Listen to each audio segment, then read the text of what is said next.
Lực bong ạ. Mà mấy anh ta hiểu hai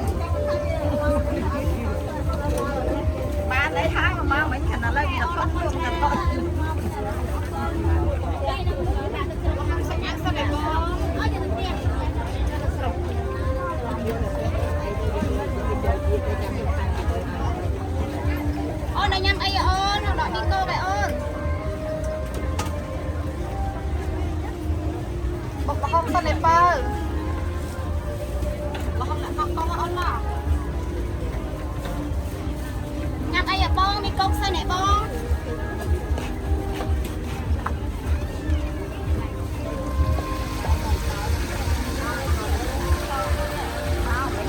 Ôn này nhâm ai ôn.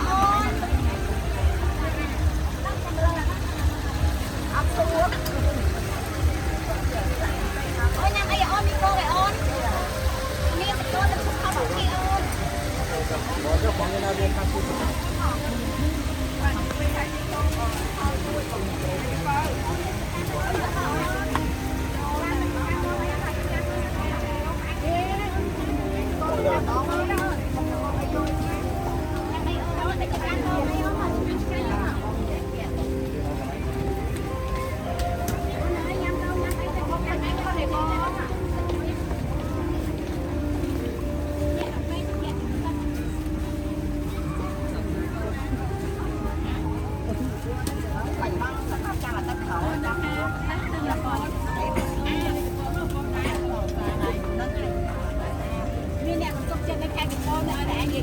sóc chợ là hồi cứ cái cứ mình sóc chợ là bỏ là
có chưa?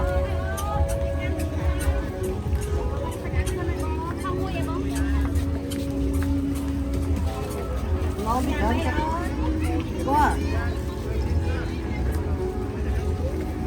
Ngon bị cơm chắc. Không nói rồi, đâu tiếp chưa?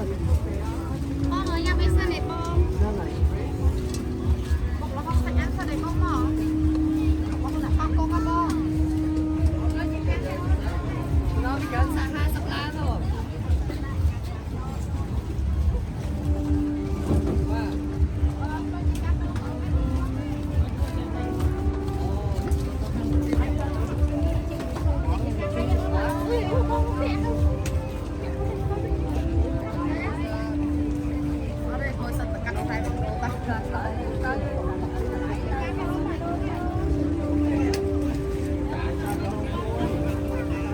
Phai chi à?